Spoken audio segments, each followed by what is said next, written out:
আজকে কথা বলবো আক্কেল দাঁত নিয়ে। আক্কেল দাঁতের সমস্যা খুব সাধারণ একটা সমস্যা। আক্কেল দাঁত বলতে আমরা আসলে কি বুঝি? আমাদের পার্মানেন্ট দাঁতগুলোর মধ্যে তিনটি মোলার টুথ বা আমরা মাড়ির দাঁত বলি। তো এটা আমাদের প্রতি পাশে উপরে এবং নিচে তিনটি করে আছে।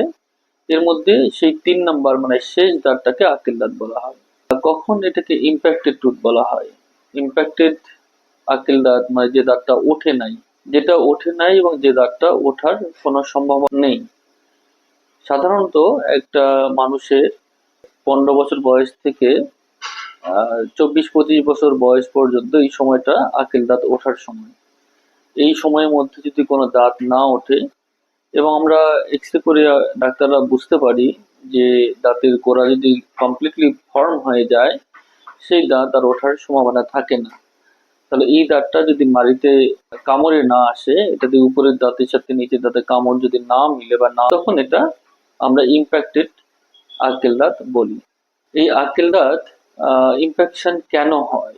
অনেকগুলো কারণ আছে। তার মধ্যে সবচেয়ে কমন কারণ যেটা, সেটা হলো এই দাঁতটা ওঠার জন্য স্পেস না পাওয়া। অর্থাৎ আমাদের সেকেন্ড মোলার টুথের শেষের দিকে যে জায়গাটা থার্ড মোলার টুথ ওঠার জন্য বা আক্কেল দাঁত ওঠার জন্য দরকার, সেই জায়গাটা যদি না পাই, তখন এই দাঁতটা হয় উঠতে পারে না অথবা আঁকাবাঁকা হয়ে ওঠে এবং অধিকাংশ সময় এটা দেখা যায় যে বাঁকা হয়ে ওঠে। তো আক্কেল দাঁতে এই ইনফেকশনটা বিভিন্ন ধরনের হয়। সবচেয়ে কমন যেটা হয় সেটা আমরা মিজু অ্যাঙ্গুলার বলি, অর্থাৎ সামনের দিকে একটু হেলে থাকে। এছাড়াও হতে পারে এটা হরিজন্টাল, একদম শুয়ে থাকার মতো, বা ভার্টিক্যাল হতে পারে, খাড়া হয়ে থাকে কিন্তু অক্লুশন লেভেলে আসে না। আর একটি হতে পারে টিস্টো আঙ্গুলার, যেটা পিছনের দিকে বাঁকা হয়ে থাকে। এই দাঁতগুলো তোলা আসলে কঠিন। তো অনেকেই প্রশ্ন করে যে আক্কেল দাঁত তোলা ভালো হবে নাকি মাড়ি কেটে দিলেই হবে? অনেকে বলে যে না, মাড়ি কেটে দিব, মাড়ি কেটে দিলেই আমার সমস্যা মিটে যাবে।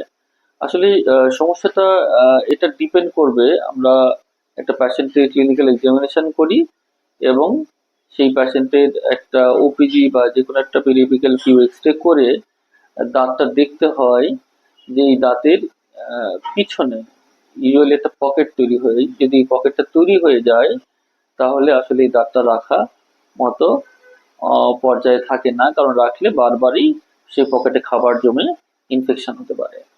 আর একটা জিনিস, এই দাঁত ফেলানোর সময় আমরা ডিসিশন নেই, যদি উপরের আক্কেল দাঁতটা না থাকে বা উপরের আক্কেল দাঁতটা যদি সঠিক জায়গায় না থাকে, বাইটে না আসে, কামড়ে না আসে, তাহলে ওই নিচের দাঁতটা অকার্যকর অবস্থায় থাকে। সেই ক্ষেত্রে ওই দাঁতটা ফেলে নেওয়ার কথা আমরা অ্যাডভাইস করি। আক্কেল দাঁত ফেলে দিতে গেলে অনেক সময় প্রশ্ন আসে যে একটা দাঁত ফেলাবো না সব দাঁতই ফেলাবো। তো আমাদের পরামর্শ, যদি নিচের দাঁত ফেলানো হয়ে যায় তাহলে উপরে বা উপরের দাঁত ফেলানো হলে নিচের দাঁতটা ফেলে নেওয়া ভালো। কারণ একটা দাঁত ছাড়া আর একটা দাঁতের কোনো কার্যকারিতা থাকে না। সেক্ষেত্রে দাঁতটা ওভার ইরাপশন হয় অথবা দাঁতটা অপরিষ্কার থাকে এবং সহজে দাঁতের মাড়ি রোগ হয় বা দাঁতের মধ্যে ক্যারিজ হয়। তো এই দাঁত তুলতে গেলে অধিকাংশ ক্ষেত্রেই দেখা যায় যে ইমপ্যাক্টেড টুথ ক্ষেত্রে সার্জিক্যাল এক্সট্রাকশন লাগে। সার্জিক্যাল এক্সট্রাকশন মানে নর্মাল দাঁত আমরা যেভাবে ফরসেপ বা এলিভেটর দিয়ে আমরা উঠাতে পারি, এইরকম অনেক ক্ষেত্রে এই আটকে দাঁত তোলা সম্ভব হয় না। সেক্ষেত্রে আমরা মাড়ি কেটে, হাড্ডি কেটে, দাঁত সেকশন করে এই দাঁতটা বের করতে হয়। এটাকে সার্জিক্যাল এক্সট্রাকশন বলে বা ট্রান্সসার্কুলার এক্সট্রাকশনও বলা হয়।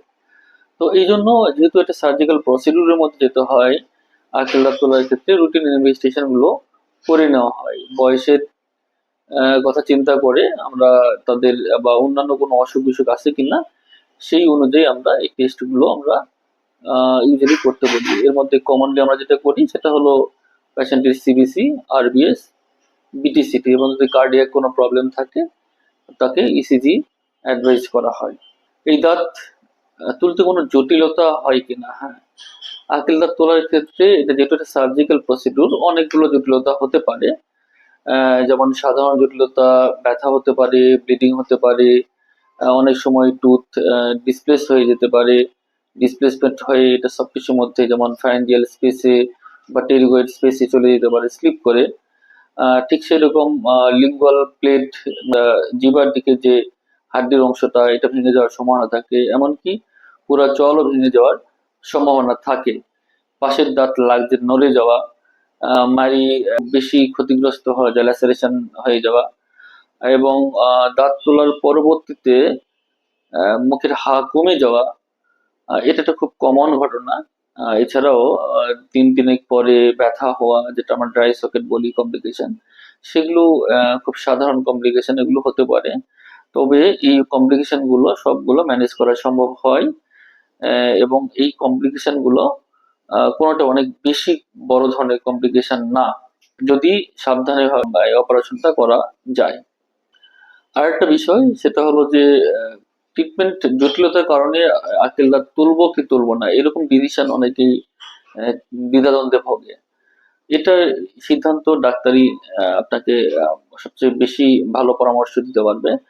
আপনি নিজে এই পরামর্শটা হয়তো ঠিক মতো নিতে পারবেন বা করতে পারবেন না, কারণ এখানে মেডিকেল সায়েন্সটা তৈরি হয়েছে রিস্ক বেনিফিট রেশিওর উপরে। অর্থাৎ দাঁত, আপনি আক্কেল দাঁতের কথা চিন্তা করেন, দাঁতটা ফেলালে আপনার কি ধরনের কমপ্লিকেশন হতে পারে, আর না ফেলালে কি ধরনের ঝুঁকি বা অন্যান্য অসুবিধা তৈরি হতে পারে।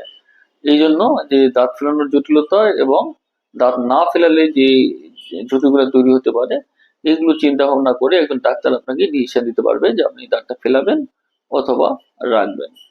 অধিকাংশ ক্ষেত্রেই আক্কেল দাঁত আমরা লোকাল অ্যানেস্থেসিয়া দিয়েই ফেলাতে পারি। অনেক সময় আনকোঅপারেটিভ পেশেন্ট বা দাঁতের পজিশন এত নিচে থাকে বা এত খারাপ থাকে, অনেক সময় অথবা অনেকেই চারটা দাঁত একসাথে এক্সট্রাকশন করতে চায়, তখন অনেক সময় জেনারেল অ্যানেস্থেসিয়া দিয়েও সার্জিক্যাল এক্সট্রাকশন গুলো করা হয়ে থাকে। তো আমার ধারণা যে আজকে আপনারা মোটামুটি আক্কেল দাঁত সম্বন্ধে একটা প্রাথমিক ধারণা পেয়েছেন, এবং এই বিষয়ে আপনাদের এই ভিডিওটা সঠিক চিকিৎসা নিতে আপনাদের সাহায্য করবে। ধন্যবাদ।